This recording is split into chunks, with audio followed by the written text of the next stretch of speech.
¿Alguna vez te has preguntado cuál de los 12 apóstoles tuvo la muerte más brutal? La respuesta te va a dejar sin palabras. Entre todas las formas terribles en que murieron los seguidores de Cristo, hay una que supera cualquier pesadilla. Una muerte tan cruel que incluso los verdugos romanos la consideraban el castigo más extremo. Prepárate para conocer una historia que cambió el curso de una nación entera. Mira, cuando hablamos de los apóstoles y cómo murieron, la mayoría de la gente piensa en Pedro crucificado cabeza abajo o en Esteban apedreado. Pero hay una muerte que supera a todas las demás en brutalidad, y curiosamente, es una de las menos conocidas. Durante años, he estudiado los martirios apostólicos, y te voy a ser honesto, hay una que me quitó el sueño durante varias noches.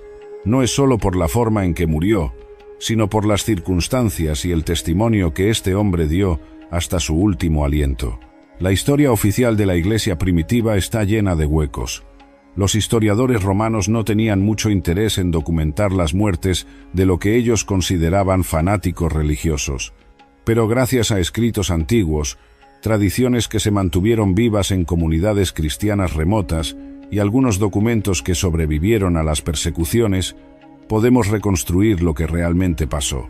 Estamos hablando de una época donde ser cristiano no era solo ilegal, sino que era considerado una traición al imperio.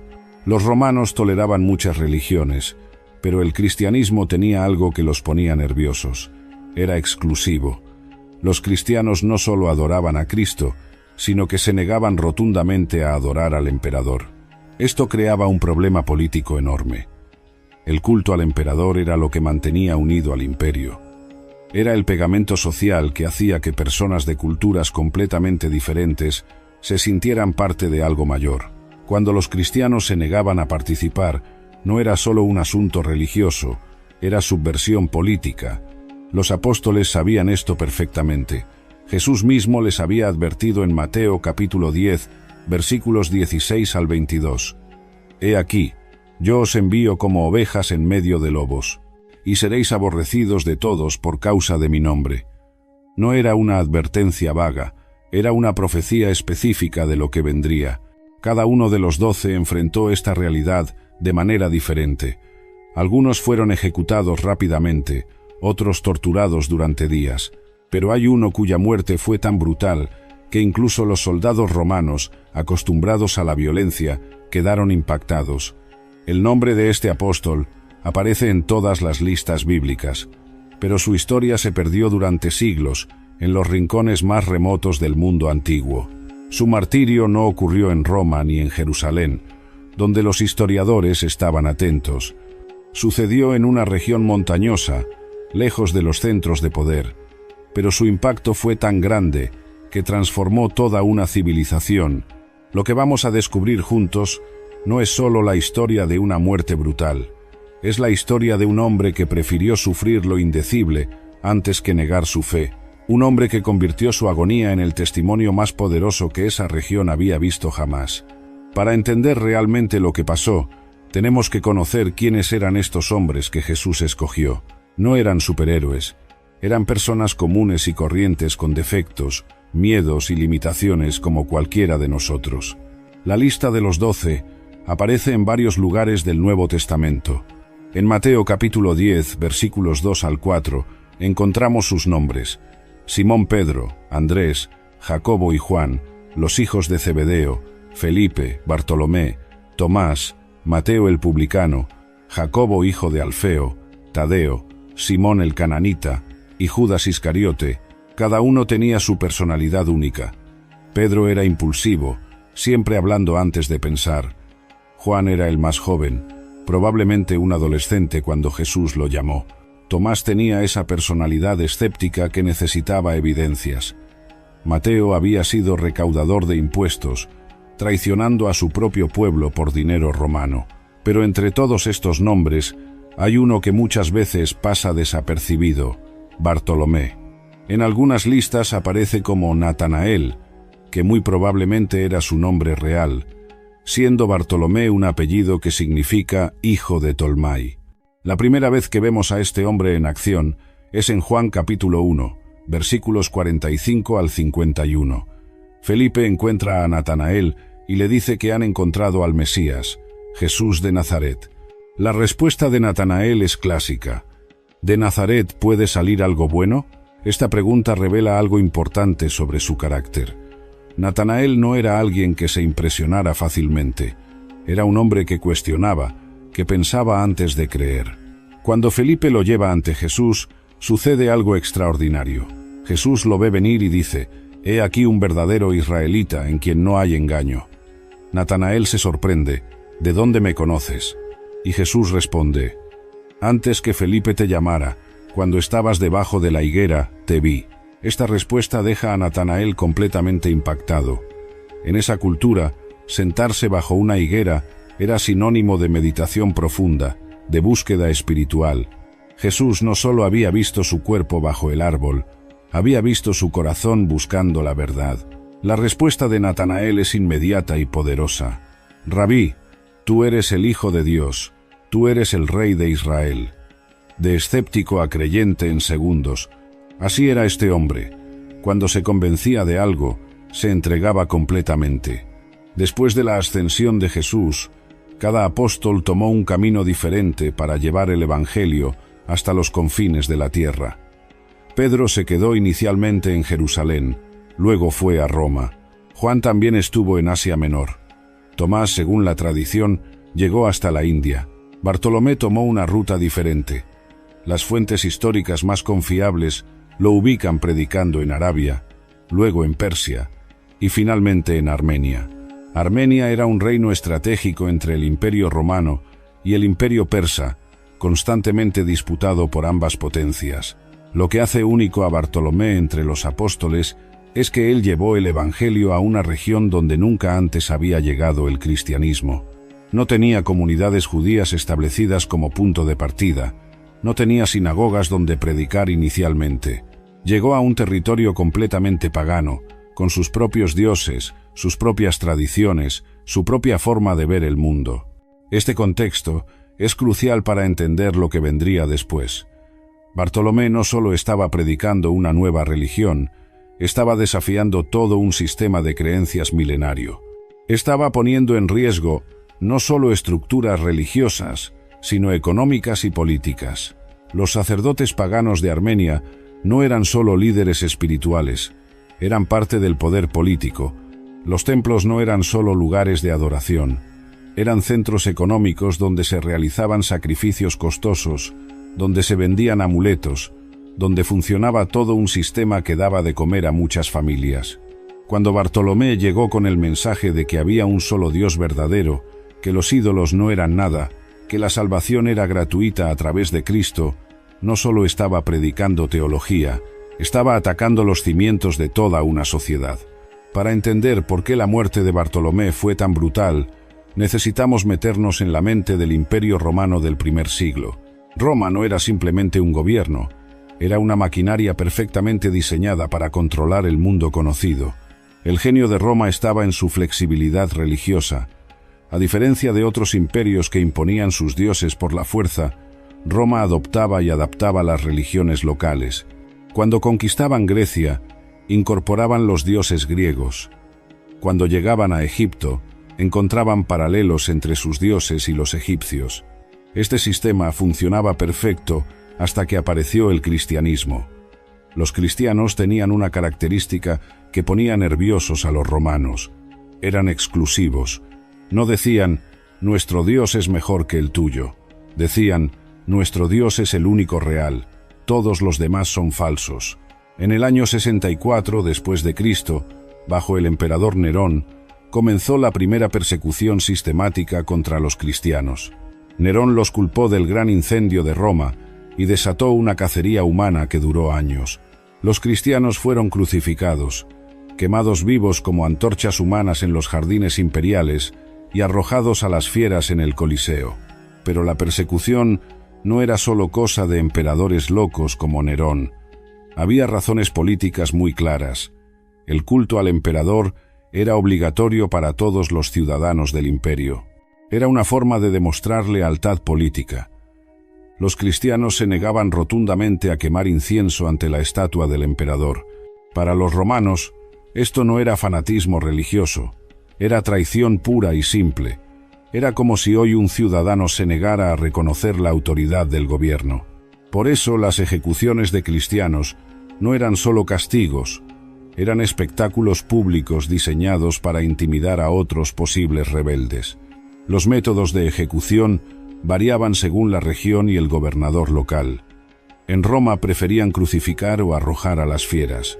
En Asia Menor era común la decapitación.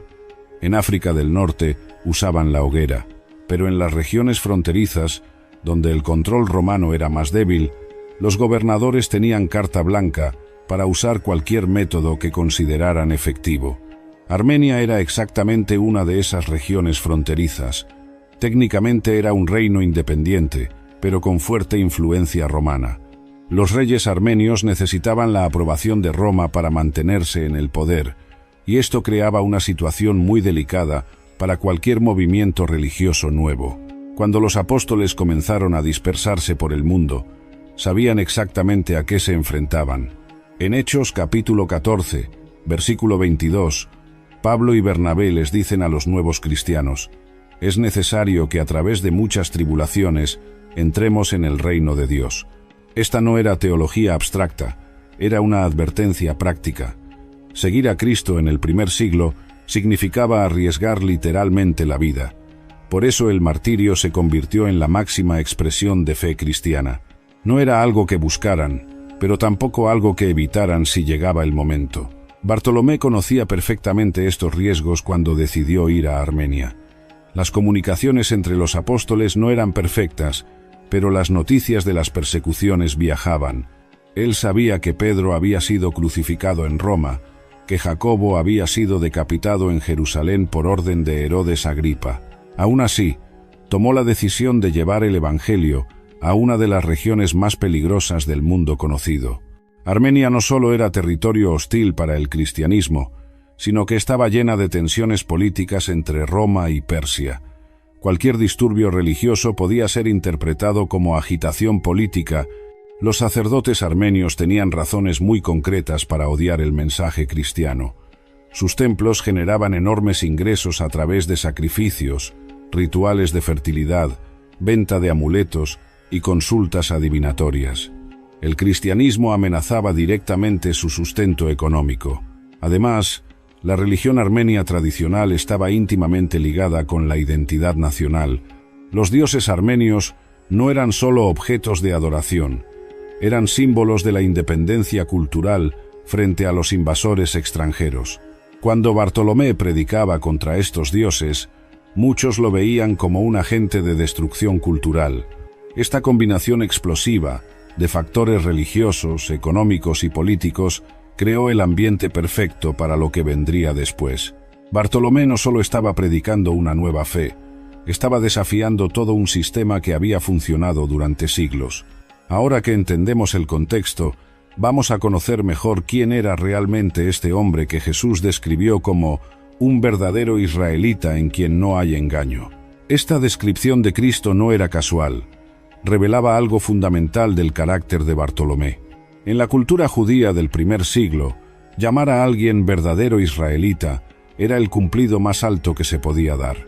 Israel significa el que lucha con Dios, recordando la experiencia de Jacob en Génesis capítulo 32. Pero Jesús añade algo más específico, en quien no hay engaño. La palabra griega usada aquí es dolos, que significa no solo ausencia de mentira, sino ausencia de cualquier tipo de doblez o manipulación. Bartolomé era un hombre que decía exactamente lo que pensaba, sin filtros políticos ni diplomacia calculada. Esta característica se ve claramente en su primer encuentro con Jesús. Cuando Felipe le habla del Mesías de Nazaret, Bartolomé no trata de ser políticamente correcto. Dice exactamente lo que piensa. ¿De Nazaret puede salir algo bueno? En esa época Nazaret tenía mala reputación. Era un pueblo pequeño y despreciado. Jesús no se ofende por esta honestidad brutal, al contrario, la alaba. Prefiere la duda honesta a la fe fingida. Esta interacción nos dice mucho sobre por qué Bartolomé sería tan efectivo como misionero y también por qué enfrentaría tanta oposición. Los evangelios no nos dan muchos detalles sobre Bartolomé durante el ministerio de Jesús. Aparece en las listas de los 12, estuvo presente en momentos clave como la alimentación de los 5.000 y probablemente en la Gran Comisión, pero no tenemos discursos largos ni episodios dramáticos protagonizados por él. Este silencio relativo en los evangelios es típico de varios apóstoles. No todos eran tan vocales como Pedro o tan cercanos como Juan. Algunos eran más observadores, más reflexivos. Bartolomé parece haber sido uno de estos apóstoles que absorbían todo lo que Jesús enseñaba sin necesidad de hacer preguntas constantes. Después de Pentecostés, cuando el Espíritu Santo vino sobre los apóstoles en Hechos capítulo 2, cada uno recibió no solo poder sobrenatural, sino también claridad sobre su misión específica. Pedro se quedó inicialmente para establecer la iglesia en Jerusalén. Pablo recibió el llamado específico a los gentiles. Bartolomé, según las tradiciones más antiguas, sintió el llamado a llevar el evangelio a las regiones más remotas del este. Los escritos de Eusebio de Cesarea, el primer gran historiador de la Iglesia, mencionan que Bartolomé llegó hasta la India, aunque esta referencia podría incluir las regiones que hoy conocemos como Armenia y el Cáucaso. Lo que sí sabemos con mayor certeza es que Bartolomé desarrolló un ministerio extraordinariamente poderoso donde quiera que iba. Las fuentes históricas hablan de milagros espectaculares, conversiones masivas y confrontaciones directas con los sistemas religiosos establecidos. Su personalidad directa, esa ausencia total de engaño que Jesús había notado, se convirtió en su mayor fortaleza como evangelista. No perdía tiempo con diplomacia religiosa, ni trataba de suavizar el mensaje del Evangelio para hacerlo más palatable. Predicaba la verdad sin adornos. Esta honestidad brutal tenía un efecto devastador sobre las religiones paganas. Bartolomé no atacaba a las personas, pero sí exponía sin piedad la falsedad de sus sistemas de creencias. Señalaba las contradicciones lógicas, la falta de poder real de sus dioses, la corrupción de sus sacerdotes. En una cultura donde la religión y la política estaban completamente entrelazadas, esta honestidad lo convertía automáticamente en un enemigo del establishment. No era solo un predicador extranjero más, era una amenaza directa al orden social establecido. Los primeros cristianos armenios, convertidos bajo el ministerio de Bartolomé, recordaban especialmente su valentía. No predicaba desde la seguridad de comunidades establecidas, sino que iba directamente a los centros de poder pagano, entraba a los templos, confrontaba a los sacerdotes en público, desafiaba abiertamente a los dioses locales a demostrar su poder. Esta estrategia era extremadamente arriesgada, pero también extremadamente efectiva. Cuando las personas veían que los dioses no respondían a los desafíos de Bartolomé, pero sí presenciaban los milagros que él realizaba en el nombre de Jesús, las conversiones eran masivas e inmediatas. El viaje de Bartolomé desde las orillas del mar de Galilea hasta las montañas de Armenia no fue directo ni fácil. Las rutas comerciales del primer siglo eran peligrosas, llenas de bandidos, desiertos hostiles y fronteras militarizadas. Según las tradiciones más confiables, Bartolomé comenzó su ministerio misionero en Arabia. Esta no era la Arabia Saudita que conocemos hoy, sino la región que los romanos llamaban Arabia Petrea, que incluía partes de lo que hoy son Jordania, el sur de Siria y el norte de Arabia Saudita. Arabia era territorio perfecto para un hombre como Bartolomé. Las tribus árabes valoraban la honestidad directa por encima de la diplomacia. En esa cultura, un hombre que no decía exactamente lo que pensaba era considerado cobarde o deshonesto. La personalidad franca de Bartolomé encajaba perfectamente. Los árabes también tenían una tradición de hospitalidad sagrada hacia los extranjeros, especialmente hacia los maestros religiosos. Esto le dio a Bartolomé la oportunidad de predicar sin la hostilidad inmediata que podría haber enfrentado en territorio directamente controlado por Roma. Durante su tiempo en Arabia, Bartolomé estableció varias comunidades cristianas pequeñas pero sólidas. Estas comunidades se convirtieron después en bases de apoyo para otros misioneros que seguirían sus pasos. La estrategia de Bartolomé era siempre la misma: establecer iglesias autónomas que pudieran sobrevivir sin su presencia física. Desde Arabia, Bartolomé se dirigió hacia el este, hacia Persia. El imperio persa era rival de Roma, lo que creaba tanto oportunidades como peligros. Por un lado, los persas no tenían lealtad hacia los dioses romanos. Por otro lado, tenían su propia religión establecida, el zoroastrismo. El zoroastrismo era una religión monoteísta que adoraba a Ahura Mazda como el dios supremo. Esto facilitaba ciertos aspectos de la predicación cristiana, porque los conceptos de un solo Dios verdadero y la lucha entre el bien y el mal ya existían en la cultura persa. Sin embargo, los sacerdotes zoroastrianos, llamados magos, tenían un poder político enorme en el imperio persa.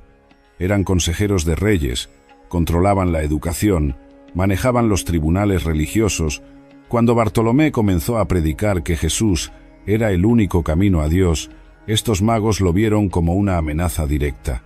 Las fuentes históricas sugieren que Bartolomé tuvo cierto éxito en Persia, especialmente entre las clases más bajas que no tenían acceso directo a los rituales zoroastrianos más exclusivos. Pero la presión de los magos eventualmente hizo su posición insostenible. Fue entonces cuando Bartolomé tomó la decisión que cambiaría todo: dirigirse hacia Armenia. Armenia era técnicamente un reino independiente, pero estaba constantemente disputada entre Roma y Persia. Era una región montañosa, difícil de controlar, donde las noticias viajaban lento y las autoridades tenían menos control directo. El viaje a Armenia era peligroso por múltiples razones. Las montañas del Cáucaso estaban llenas de tribus guerreras que atacaban a los viajeros. Los caminos eran treacherous, especialmente en invierno. Además, Armenia estaba en constante tensión militar debido a su posición estratégica. Pero Bartolomé tenía algo que lo impulsaba más allá de las consideraciones de seguridad personal. En Hechos capítulo 1, versículo 8, Jesús había dicho: «Recibiréis poder cuando haya venido sobre vosotros el Espíritu Santo, y me seréis testigos en Jerusalén, en toda Judea, en Samaria y hasta lo último de la tierra». Armenia representaba literalmente lo último de la tierra para un judío del primer siglo. Era el confín del mundo conocido, más allá de las fronteras del Imperio Romano, en territorio bárbaro según la mentalidad de la época.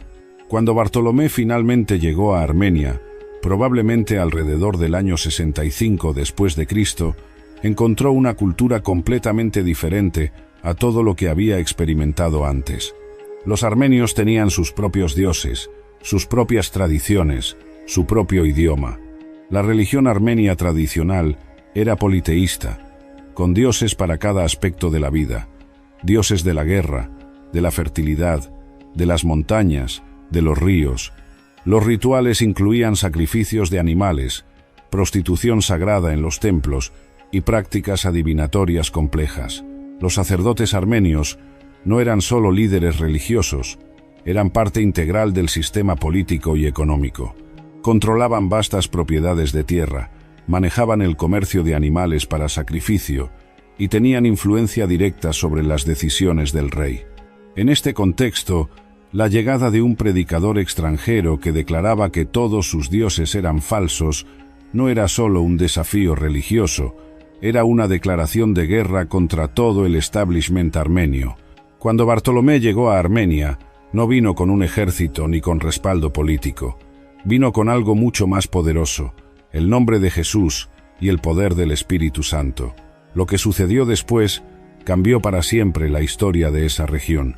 Las crónicas armenias más antiguas, algunas escritas siglos después, pero basadas en tradiciones orales muy sólidas, describen la llegada de Bartolomé como un evento que dividió la historia armenia en un antes y un después.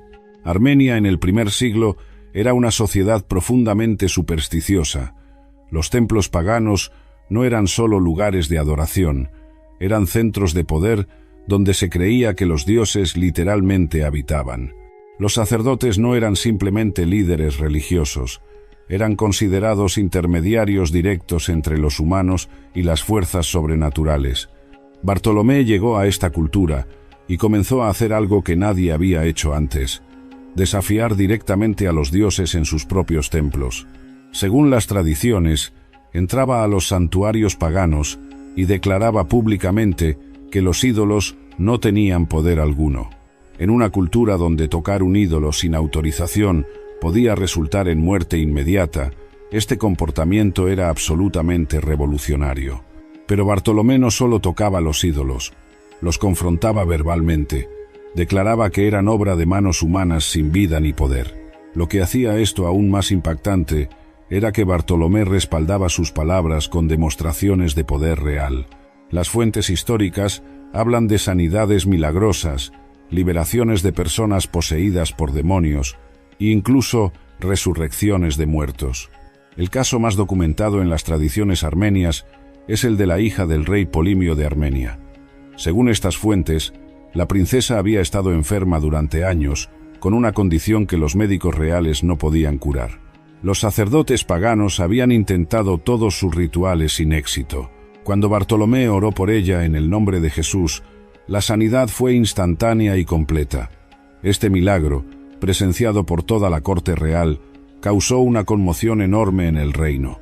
No era solo un extranjero realizando trucos, era una demostración clara de que el Dios de Bartolomé tenía poder real. Las conversiones comenzaron de inmediato. Primero fueron los sirvientes del palacio, luego algunos nobles menores, después comerciantes que habían presenciado los milagros. En cuestión de meses, había una comunidad cristiana creciente en el corazón del reino armenio. Pero el evento que realmente desató la furia de los sacerdotes paganos fue lo que pasó en el templo principal de la ciudad de Albanópolis. Bartolomé entró al templo durante una ceremonia importante y desafió públicamente al dios principal, probablemente Anaít, la diosa de la fertilidad y la guerra. Según las crónicas, Bartolomé declaró: «Si tu Dios tiene poder real, que me castigue ahora mismo por profanar su templo. Si no puede hacer nada contra un simple hombre, entonces demuestra que no es más que madera y piedra tallada por manos humanas». El silencio en el templo fue absoluto. Cientos de personas esperaban que los dioses castigaran inmediatamente al blasfemo extranjero, pero no pasó nada. Los ídolos permanecieron mudos e inmóviles. Entonces Bartolomé hizo algo aún más dramático. Oró en el nombre de Jesús, y según las tradiciones, los demonios que habitaban en los ídolos fueron forzados a salir, gritando y causando que las estatuas se agrietaran y cayeran. Este evento público, presenciado por cientos de personas incluyendo sacerdotes y nobles, fue el punto de quiebre. Ya no era posible ignorar o minimizar lo que estaba pasando. El poder de Bartolomé era real, visible, y estaba destruyendo sistemáticamente la credibilidad de todo el sistema religioso armenio. Las conversiones se multiplicaron exponencialmente. Familias enteras abandonaban los templos paganos y se unían a las reuniones cristianas que Bartolomé dirigía. Los sacerdotes paganos veían sus ingresos disminuir drásticamente, sus templos vaciarse, su influencia política desaparecer. En Lucas capítulo 10, versículo 17, Jesús había dicho: «He visto a Satanás caer del cielo como un rayo». En Armenia, esta profecía se estaba cumpliendo literalmente ante los ojos de toda una nación. Los poderes demoníacos que habían controlado esa región durante siglos estaban siendo derrotados públicamente. Pero también se estaba cumpliendo otra profecía de Jesús, la de Juan capítulo 15, versículo 20. «Si a mí me han perseguido, también a vosotros os perseguirán». El éxito de Bartolomé estaba sellando su destino. El éxito del ministerio de Bartolomé en Armenia no podía continuar sin consecuencias. Los sacerdotes paganos, viendo que su mundo se desmoronaba ante sus ojos, comenzaron a planear la destrucción del apóstol que estaba arruinando sus vidas. La estrategia que desarrollaron fue diabólicamente astuta. No podían atacar a Bartolomé directamente porque tenía demasiado apoyo popular.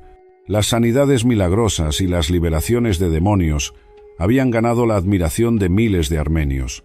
Un ataque frontal podría causar una revuelta popular. En lugar de eso, decidieron usar la política. Armenia estaba bajo la constante amenaza de invasión, tanto de Roma como de Persia. Los reyes armenios mantenían su independencia solo mediante un delicado equilibrio diplomático. Cualquier disturbio religioso podía ser interpretado como inestabilidad política que justificaría una intervención extranjera. Los sacerdotes fueron ante el rey Astiages, hermano del rey Polimio, y presentaron su caso de manera muy inteligente. No acusaron a Bartolomé de blasfemia, lo acusaron de sedición. Argumentaron que un extranjero que venía a destruir las tradiciones religiosas armenias era un agente de desestabilización.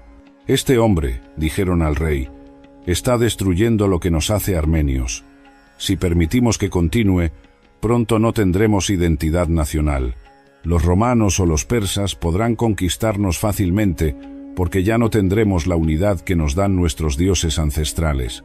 Este argumento resonó con las preocupaciones legítimas del rey. Armenia había mantenido su independencia precisamente porque tenía una identidad cultural fuerte que diferenciaba a los armenios de sus vecinos. Si esa identidad se perdía, el reino podría desintegrarse. Además, los sacerdotes presentaron evidencia económica.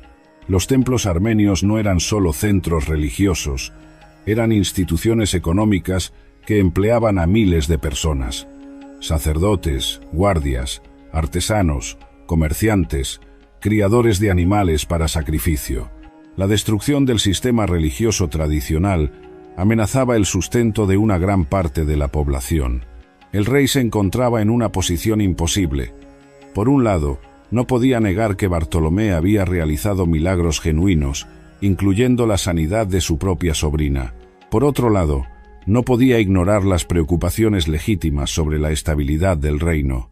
Los sacerdotes presionaron más. Recordaron al rey que los romanos habían usado las conversiones religiosas como pretexto para intervenir en otros reinos. Si Roma se entera de que hay un movimiento religioso revolucionario en Armenia, pueden decidir que necesitamos protección romana. Y todos sabemos lo que significa la protección romana. Finalmente, los sacerdotes jugaron su carta más fuerte, un ultimátum disfrazado. Majestad, si este extranjero no es detenido, nosotros no podemos garantizar la tranquilidad del reino. Los dioses están enfurecidos, y su ira podría manifestarse de maneras que están fuera de nuestro control. Esta era una amenaza apenas velada. Los sacerdotes tenían suficiente influencia popular como para causar disturbios si querían. Podían convencer a los sectores más conservadores de la población de que las calamidades naturales, las derrotas militares o las enfermedades eran castigos divinos por tolerar la blasfemia de Bartolomé. El rey Astiages tomó la decisión que sellaría el destino de Bartolomé. Ordenó su arresto bajo cargos de sedición y perturbación del orden público. No era oficialmente una persecución religiosa, era una medida de seguridad nacional. La trampa estaba perfectamente diseñada. Si Bartolomé resistía el arresto, confirmaba las acusaciones de sedición. Si se entregaba pacíficamente, quedaba a merced de un sistema judicial controlado por sus enemigos. No había forma de ganar. Cuando los soldados llegaron a arrestar a Bartolomé, él estaba predicando a una multitud de nuevos convertidos. Los presentes se ofrecieron a defenderlo, algunos incluso empuñaron armas, pero Bartolomé los detuvo. «No resistáis al mal con violencia», les dijo, recordando las enseñanzas de Jesús en Mateo capítulo 5, versículo 39. «El que vive por la espada, a espada morirá. Nuestro reino no es de este mundo». Se entregó voluntariamente a los soldados, pero no antes de pronunciar unas palabras que quedaron grabadas para siempre en la memoria de los cristianos armenios. «Lo que hagan con mi cuerpo no puede tocar mi alma. La verdad que he predicado no morirá conmigo». El juicio de Bartolomé fue una farsa desde el principio. El tribunal estaba compuesto enteramente por sacerdotes paganos y nobles que dependían del sistema religioso tradicional. No había posibilidad de un veredicto justo. Los cargos formales fueron sedición, blasfemia contra los dioses del reino y perturbación del orden público. La evidencia presentada incluyó testimonios de que Bartolomé había profanado templos, insultado a los dioses armenios y causado la deserción masiva de fieles. Bartolomé no negó ninguno de estos cargos. De hecho, los confirmó públicamente. «Sí, he declarado que vuestros dioses son falsos, porque son falsos. Sí, He predicado que solo hay un Dios verdadero, porque es la verdad. Sí, he llamado a la gente a abandonar la idolatría, porque la idolatría es pecado. Esta honestidad brutal, esa ausencia total de engaño que Jesús había notado años antes, sellaba su sentencia de muerte. El tribunal que juzgó a Bartolomé no se conformó con una ejecución rápida. Querían hacer un ejemplo que aterrorizara a cualquier otro misionero cristiano que pensara en venir a Armenia. Necesitaban un castigo tan brutal que la sola memoria de él mantuviera a la población en línea durante generaciones. Después de deliberaciones que duraron varios días, el tribunal anunció su decisión. Bartolomé sería ejecutado mediante desollamiento vivo. El silencio que siguió a este anuncio fue absoluto. Incluso en una época acostumbrada a la violencia, esta sentencia causó horror. El desollamiento vivo, conocido en latín como excoriatio, era considerado el método de ejecución más brutal jamás inventado por la humanidad. Era reservado solo para los crímenes más atroces o para enviar mensajes de terror absoluto. Ni siquiera los romanos, maestros de la crueldad, lo usaban frecuentemente. Para entender la brutalidad de este método, necesitamos conocer cómo funcionaba. La víctima era colgada o atada, de manera que quedara completamente inmovilizada pero consciente. Luego, usando cuchillos extremadamente afilados, los verdugos comenzaban a cortar la piel en tiras largas, separándola lentamente del músculo subyacente. El proceso comenzaba usualmente por las extremidades y avanzaba hacia el torso. Los verdugos expertos podían mantener a la víctima viva y consciente durante horas, removiendo la piel centímetro por centímetro. La agonía era indescriptible, porque cada terminación nerviosa quedaba expuesta al aire. Lo que hacía este método particularmente diabólico era que la muerte no llegaba rápidamente. A diferencia de la crucifixión, donde la víctima eventualmente moría por asfixia, o la decapitación que era instantánea, el desollamiento vivo podía durar todo un día. La víctima moría finalmente por shock traumático o pérdida de sangre. Los armenios habían aprendido esta técnica de los asirios, quienes la habían perfeccionado durante siglos de guerra. Los asirios la usaban principalmente contra reyes enemigos o líderes rebeldes, nunca contra criminales comunes. Era un castigo político, diseñado para aterrorizar a poblaciones enteras. En el caso de Bartolomé, había una dimensión adicional de crueldad. Los sacerdotes armenios querían que su ejecución fuera también un ritual religioso. Planearon realizarla en el templo principal, como un sacrificio a los dioses que Bartolomé había insultado. La lógica de los sacerdotes era retorcida pero internamente consistente. Bartolomé había declarado que sus dioses no tenían poder. Si esos dioses eran reales, se vengarían de manera apropiada. El desollamiento vivo sería tanto castigo como vindicación religiosa. Cuando Bartolomé fue informado de su sentencia, su reacción sorprendió incluso a sus verdugos. No suplicó por clemencia, no mostró terror, no trató de negociar, simplemente pidió tiempo para orar, que le fue concedido. Las tradiciones armenias preservan las palabras de esa oración final. Señor Jesús, tú fuiste desollado en la cruz por mis pecados. Si es tu voluntad que yo sea desollado por tu nombre, dame gracia para soportarlo con dignidad. Que mi muerte no sea en vano, sino que sirva para la salvación de esta nación. La noche antes de la ejecución, Bartolomé fue visitado en su celda por varios de los nuevos convertidos armenios que habían logrado sobornar a los guardias. Le suplicaron que escapara con ellos, que tenían un plan para sacarlo de la ciudad. Bartolomé se negó rotundamente. Si huyo ahora, les dijo, confirmará todo lo que mis enemigos han dicho sobre mí. Dirán que mi valor era falso, que mi fe era débil, que mi Dios no me pudo proteger. Mi muerte será más poderosa que mi vida. Esta decisión no era fanatismo religioso, era estrategia misionera profunda. Bartolomé entendía que los mártires cristianos tenían un impacto evangelístico extraordinario. La forma en que un cristiano enfrentaba la muerte podía convertir más personas que años de predicación. En 1 Corintios capítulo 15, versículo 31, Pablo había escrito: «Cada día muero, Los apóstoles vivían con la constante conciencia de que su mensaje podía costarles la vida en cualquier momento.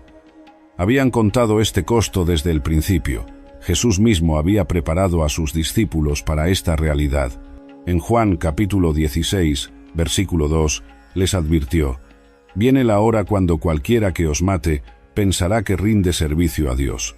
Esta profecía se cumpliría literalmente en el caso de Bartolomé. La ejecución fue programada para el día siguiente al amanecer, en el patio principal del templo de Anaít. Los sacerdotes querían la máxima audiencia posible para su espectáculo de terror. El día de la ejecución de Bartolomé amaneció claro y frío en las montañas armenias. Los sacerdotes habían trabajado toda la noche, preparando el ritual que combinaría la ejecución más brutal conocida con una ceremonia religiosa pagana. El patio del templo de Anaít se llenó de espectadores mucho antes del amanecer. Habían venido personas de toda la región, algunos por curiosidad mórbida, otros para presenciar lo que esperaban fuera la vindicación final de sus dioses tradicionales. Los cristianos armenios también estaban allí, muchos con lágrimas en los ojos, pero decididos a acompañar a su maestro hasta el final. Cuando trajeron a Bartolomé al patio, su apariencia impactó a todos los presentes. A pesar de haber pasado días en una celda húmeda y fría, mantenía una dignidad serena que contrastaba dramáticamente con la brutalidad de lo que estaba por suceder. Los verdugos, especialistas traídos específicamente para esta ejecución, habían preparado meticulosamente sus instrumentos. Cuchillos de diferentes tamaños, todos afilados hasta el punto de poder cortar un cabello. Cuerdas para asegurar a la víctima sin restringir la circulación sanguínea prematuramente. Incluso habían preparado ungüentos para mantener las heridas frescas y prolongar la agonía. Antes de comenzar el procedimiento, el sumo sacerdote armenio se dirigió a la multitud. Explicó que lo que estaban presenciando no era simplemente una ejecución, sino un juicio divino. Los dioses armenios iban a demostrar su poder, castigando al blasfemo extranjero de la manera más terrible posible.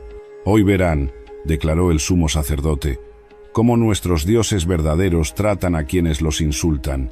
Este hombre declaró que nuestros dioses no tienen poder. Ahora experimentará el poder de su ira. Cuando terminó este discurso, se dirigió directamente a Bartolomé. «Extranjero, aún tienes una oportunidad de salvar tu vida. Reconoce que nuestros dioses son verdaderos, ofréceles sacrificio, y tu muerte será rápida y honrosa». La respuesta de Bartolomé resonó por todo el patio. «He predicado la verdad durante toda mi vida. No voy a mentir en el momento de mi muerte. Jesucristo es el único Señor verdadero, y en Él confío mi espíritu». Los verdugos comenzaron su trabajo horrible. Ataron a Bartolomé a un poste vertical, con los brazos extendidos pero no crucificado.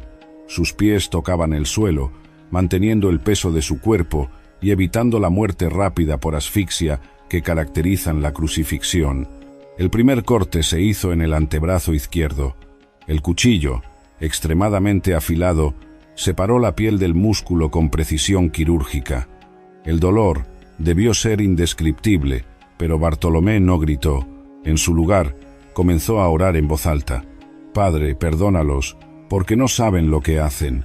Fueron sus primeras palabras, repitiendo las palabras de Jesús en la cruz, según Lucas capítulo 23, versículo 34. Los verdugos continuaron su trabajo metódico.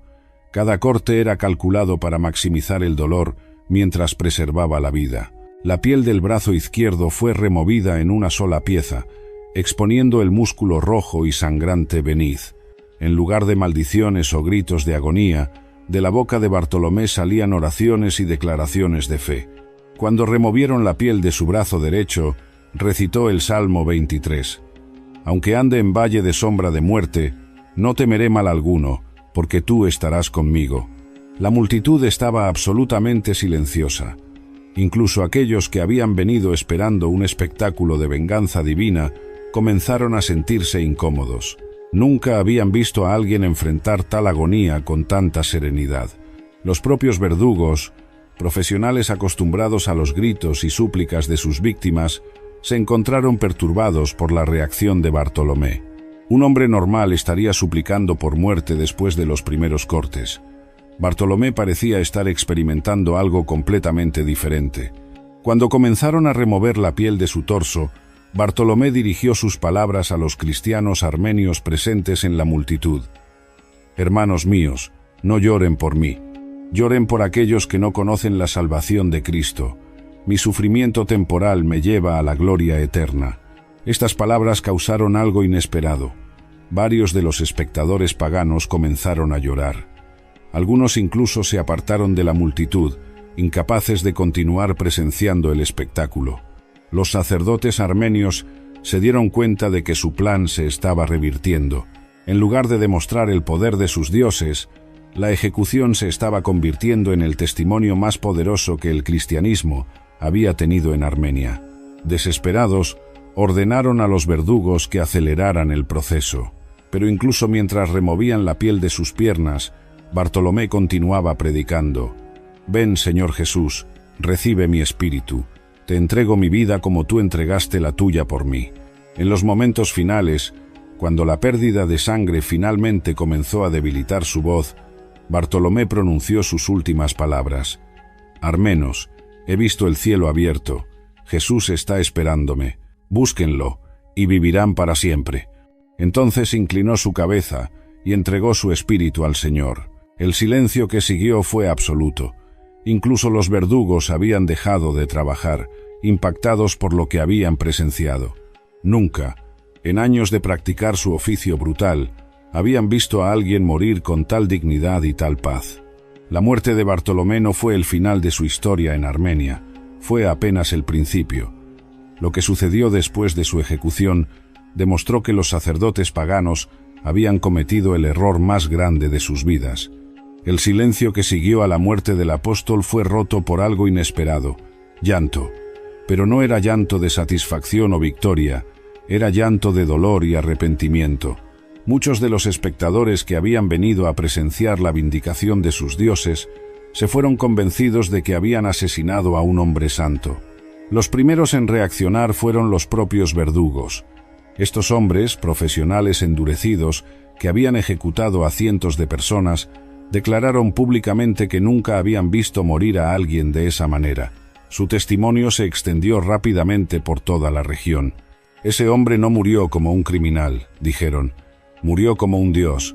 Esta declaración era tremendamente significativa, viniendo de profesionales de la ejecución. En esa cultura, se creía que la forma en que alguien enfrentaba la muerte revelaba su verdadero carácter. Los culpables morían con terror y desesperación. Los inocentes morían con dignidad. Pero Bartolomé había muerto con algo más que dignidad. Había muerto con una paz sobrenatural que desafiaba toda explicación humana. Su comportamiento durante la tortura más brutal conocida por la humanidad había sido literalmente imposible, según toda experiencia previa. Los cristianos armenios, que habían presenciado el martirio de su maestro, comenzaron inmediatamente a preservar cada detalle de lo que habían visto. Sus testimonios se extendieron no solo por Armenia, sino por todas las comunidades cristianas del Medio Oriente. En las semanas siguientes a la ejecución, comenzaron a reportarse eventos extraños en toda Armenia. Las personas que habían estado presentes en el martirio comenzaron a tener sueños vívidos donde veían a Bartolomé vivo y glorificado. Algunos reportaron visiones de luz intensa en los lugares donde él había predicado. Pero lo más significativo fue que las conversiones al cristianismo se multiplicaron exponencialmente. Familias enteras que nunca habían mostrado interés en el mensaje de Bartolomé comenzaron a buscar a los cristianos armenios para aprender más sobre la fe que había dado a un hombre tal fortaleza. Los sacerdotes paganos se dieron cuenta rápidamente de que su estrategia había fallado de manera espectacular. En lugar de intimidar a la población, la muerte de Bartolomé había demostrado que el cristianismo tenía un poder que sus religiones tradicionales no podían igualar. Trataron de controlar el daño prohibiendo cualquier mención del martirio, pero era demasiado tarde. La historia se había grabado en la memoria colectiva del pueblo armenio de una manera que ninguna censura podía borrar. Algo aún más significativo comenzó a suceder. Los templos paganos comenzaron a vaciarse no por la fuerza o la propaganda, sino por la convicción personal. Las personas que habían presenciado el poder de Bartolomé durante su ministerio y luego su fortaleza sobrenatural durante su muerte, llegaron a la conclusión de que tenía que estar sirviendo al Dios verdadero. Los ingresos de los templos cayeron dramáticamente. Los sacrificios de animales disminuyeron, las consultas adivinatorias casi cesaron, las ventas de amuletos se desplomaron. Todo el sistema económico que sostenía la religión tradicional armenia comenzó a colapsar. En menos de un año después del martirio de Bartolomé, Armenia tenía la comunidad cristiana de más rápido crecimiento en todo el mundo conocido.